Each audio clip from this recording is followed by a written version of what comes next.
KF George സാറിൻ്റെ പുസ്തകം ഓർമ്മ ചില്ലകളിലെ മർമ്മരങ്ങൾ വളരെ ലളിതമായ ഭാഷയിൽ സാധാരണക്കാരന് മനസ്സിലാകുന്ന രീതിയിലാണ് എഴുതിയിരിക്കുന്നത്. 30ഓളം അധ്യായങ്ങൾ ഈ ബുക്കിലുണ്ട്. ഓരോന്നും ജീവിത അനുഭവമാണ്. ഇവിടെ സൂചിപ്പിച്ചു നേരത്തെ, ആദ്യത്തെ അധ്യായം തന്നെ ആന കൊണ്ടുവന്ന പാലം, ആനപ്പാലം എന്ന് ഇന്ന് ഒരു സ്ഥലത്തിന് പേരുണ്ടെങ്കിൽ ആ പേര് നൽകിയത് KF ജോർജ് സാറാണ്. അപ്പോൾ അങ്ങനെ ഓരോ ചാപ്റ്ററും അതുപോലെ തന്നെയാണ്, ജീവിതവുമായി വളരെ ബന്ധപ്പെട്ടതാണ്. പത്രപ്രവർത്തനം ആരംഭിച്ച കാലത്ത് അദ്ദേഹം വളരെയധികം കാര്യങ്ങളിലൂടെ അല്ലെങ്കിൽ അനുഭവങ്ങളിലൂടെ കടന്നുപോയി. അതൊക്കെ ഇപ്പോഴും മനസ്സിലുണ്ട് എന്നതാണ് ഒരു പ്രത്യേകത. അവിടെ ഇരിക്കുമ്പോൾ ഞാൻ ജോർജ് സാറിനോട് ചോദിച്ചു, എങ്ങനെയാണ് ഇതെല്ലാം ഇങ്ങനെ മനസ്സിൽ ഉണ്ടാവുന്നത്, ഓർമ്മയിൽ ഉണ്ടാവുന്നതെന്ന്. ഞാനൊക്കെ പല കാര്യങ്ങളും ഇപ്പോൾ തന്നെ മറന്നു പോവുകയാണ്. സാറിൻ്റെ മനസ്സിൽ 1ാം ക്ലാസ്സിൽ പഠിച്ചതും അതിനുശേഷം സ്കൂളിൽ പോയതും താരു സാറിൻ്റെ ഹെഡ് മാസ്റ്ററായിരുന്ന ആ കാലവും അതുപോലെ തന്നെ സിസ്റ്റർ ആൻസി, ഇവരൊക്കെ വളരെ കൃത്യമായി സാറ് ഈ പുസ്തകത്തിൽ എഴുതിയിട്ടുണ്ട്. അതുപോലെ തന്നെ കോഴിക്കോട് ജില്ലയുടെ മലയോര മേഖലയായ പുല്ലൂരാമ്പാറയുടെ ഒരു ചിത്രം വായനക്കാർക്ക് എല്ലാവർക്കും ലഭിക്കും. ഇവിടെ സൂചിപ്പിച്ചു, വളരെ മനോഹരമായ നാടാണ് പുല്ലൂരാമ്പാറ, തിരുവമ്പാടി, കോടഞ്ചേരി, ആനിക്കാംപോയിൽ തുടങ്ങിയ പ്രദേശങ്ങൾ. അവിടെ ചെറുപ്പകാലത്തിൽ കോട്ടയം ഭാഗത്തുനിന്ന് പാലയിൽ നിന്നും കുടിയേറി പുല്ലൂരാമ്പാറയിലെത്തുന്നു ജോർജ് സാറിൻ്റെ മാതാപിതാക്കൾ. അവിടെ അതിജീവനത്തിനായുള്ള പോരാട്ടം മാതാപിതാക്കൾ നടത്തുകയാണ്, കൃഷി ചെയ്യുകയാണ്. സ്കൂളിൽ ചേച്ചിയോടും ചേട്ടനോടൊപ്പം തന്നെ സ്കൂളിൽ പോകാൻ ചെറുപ്പകാലത്തിൽ തന്നെ പ്രായമാകുന്നതിന് മുമ്പ് തന്നെ ആഗ്രഹം പ്രകടിപ്പിച്ചു. അവരുടെ കൂടെ സ്കൂളിൽ പോകാനുള്ള ആഗ്രഹം വളരെയധികമായിരുന്നു. അങ്ങനെ അമ്മ സ്ലേറ്റിൽ ആ എന്ന അക്ഷരം, മറിയക്കുട്ടി അമ്മ ആ എന്ന അക്ഷരം എഴുതി കൊടുത്തു. ആ അക്ഷരം എഴുതി പഠിച്ചു. അങ്ങനെ ഓരോ അക്ഷരങ്ങളും പഠിപ്പിച്ച് അമ്മ എല്ലാവിധ പ്രോത്സാഹനവും നൽകി കൂടെയുണ്ടായിരുന്നു. അതുപോലെ ഫ്രാൻസിസ് KF ജോർജ് സാറിൻ്റെ പിതാവ്, അദ്ദേഹവും വളരെയധികം സപ്പോർട്ട്, ഇവരെയൊക്കെ വളർത്തിക്കൊണ്ടുവരാൻ വളരെയധികം കഷ്ടപ്പാട് ആ കാലഘട്ടത്തിൽ ഉണ്ടായിരുന്നു. അപ്പോൾ മാതാപിതാക്കൾ വളരെയധികം ശ്രദ്ധിച്ചിരുന്നു. സ്കൂളും അതുപോലെ തന്നെ സ്കൂൾ വിട്ട് വരുമ്പോൾ കുറച്ച് വലിയ ക്ലാസ്സിലേക്ക് എത്തിയപ്പോൾ അവിടെയുള്ള പതങ്കയത്തായിരിക്കും അല്ലേ, വെള്ളത്തിലായിരിക്കും ചാടാൻ പോയതല്ലേ, പുലിക്കയം പുഴയിലാണ് കുളിക്കാൻ വേണ്ടി സ്കൂളിൽ നിന്ന്. ഇപ്പോഴും കുട്ടികളൊക്കെ പുലിക്കയത്തും പതങ്കയത്തും ഒക്കെ സ്കൂളിൽ നിന്ന് ഇപ്പോഴും പോകുന്നുണ്ട് എന്നുള്ളതാണ്. അവിടെ കുളിക്കാൻ പോകുന്നു, അപകടത്തിൽപ്പെടുന്നതും രക്ഷപ്പെടുന്നതും ഒക്കെ ആയിട്ടുള്ള ചിത്രം ഇവിടെയുണ്ട്. അതുപോലെ തന്നെ യാത്രകളെ വളരെയധികം ഇഷ്ടപ്പെടുന്ന ആളാണ് ജോർജ് സാറും. ജോർജ് സാറിൻ്റെ ശ്രീമതി വത്സമ്മ ടീച്ചർ ഇവിടെ ഇരിക്കുന്നുണ്ട്. അവരുടെ കൂടെ യാത്ര ചെയ്യാൻ എനിക്കും ഭാഗ്യമുണ്ടായിട്ടുണ്ട്. ഞങ്ങളൊക്കെ ഇങ്ങനെ യാത്ര പോയി ആ യാത്ര കഴിയുമ്പോൾ കുറച്ച് ദിവസത്തേക്ക് മനസ്സിൽ നിൽക്കും, പിന്നെ മറ്റ് കാര്യങ്ങളിലേക്ക് പോകും, ഒന്നും എഴുതാറില്ല. പക്ഷേ ജോർജ് സാറ് ഓരോ യാത്രയും വളരെ കൃത്യമായി രേഖപ്പെടുത്തുന്നുണ്ട്. അദ്ദേഹം ബുക്കുകൾ എഴുതിയിട്ടുണ്ട്, യാത്രാ വിവരണങ്ങൾ എഴുതിയിട്ടുണ്ട്. അതുപോലെ തന്നെ യൂറോപ്പിലേക്കുള്ള യാത്രയും അതിലനുഭവിച്ച പ്രയാസങ്ങളുമൊക്കെ ടിക്കറ്റിലുള്ള ഒരു സ്പെല്ലിംഗ് മിസ്റ്റേക്ക് കൊണ്ട് ഒരു ഡേറ്റിൻ്റെ പ്രശ്നം വന്നുകൊണ്ടുള്ള പ്രശ്നമൊക്കെ അഭിമുഖീകരിച്ചു. അതൊക്കെ വളരെ നല്ല രീതിയിൽ ഇതിൽ പ്രതിപാദിക്കുന്നുണ്ട്.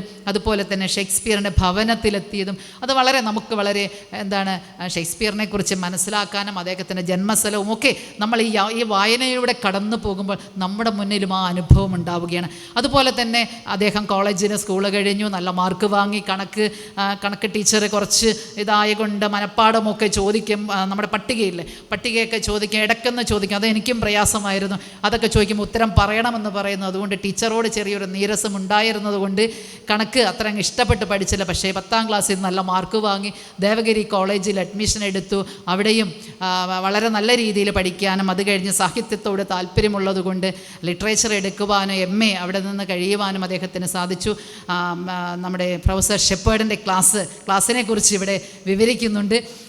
അപ്പോൾ തീർച്ചയായിട്ടും കൂടുതൽ സാറിനെക്കുറിച്ചും പ്രൊഫസർ ഷെപ്പേർഡിനെ കുറിച്ചും വൈവ നടത്തിയപ്പോൾ അദ്ദേഹം പറഞ്ഞ കമൻറ്റിനെ കുറിച്ചുമൊക്കെ ഇവിടെ പ്രതിപാദിക്കുന്നുണ്ട് ബുക്കിൽ. അപ്പോൾ തീർച്ചയായിട്ടും വളരെ ഓരോ ചാപ്റ്ററും ഇതുപോലെ തന്നെയാണ്. നമുക്കറിയാം.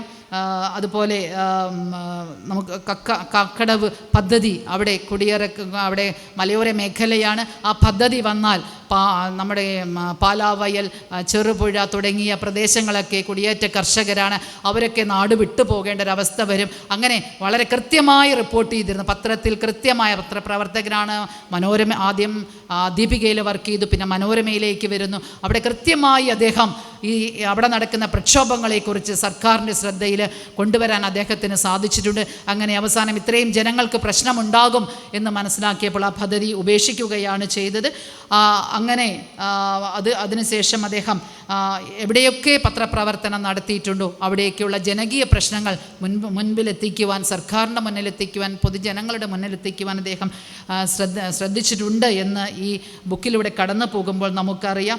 അതുപോലെ തന്നെ നമുക്കറിയാം, ഞാൻ സൂചിപ്പിച്ചു, പുല്ലൂരാമ്പാറയിലുമൊക്കെ ആദ്യകാലത്ത് പാലങ്ങളില്ല, റോഡുകളില്ല, അങ്ങനെയുള്ള വിഷയങ്ങളുണ്ടായിരുന്നു.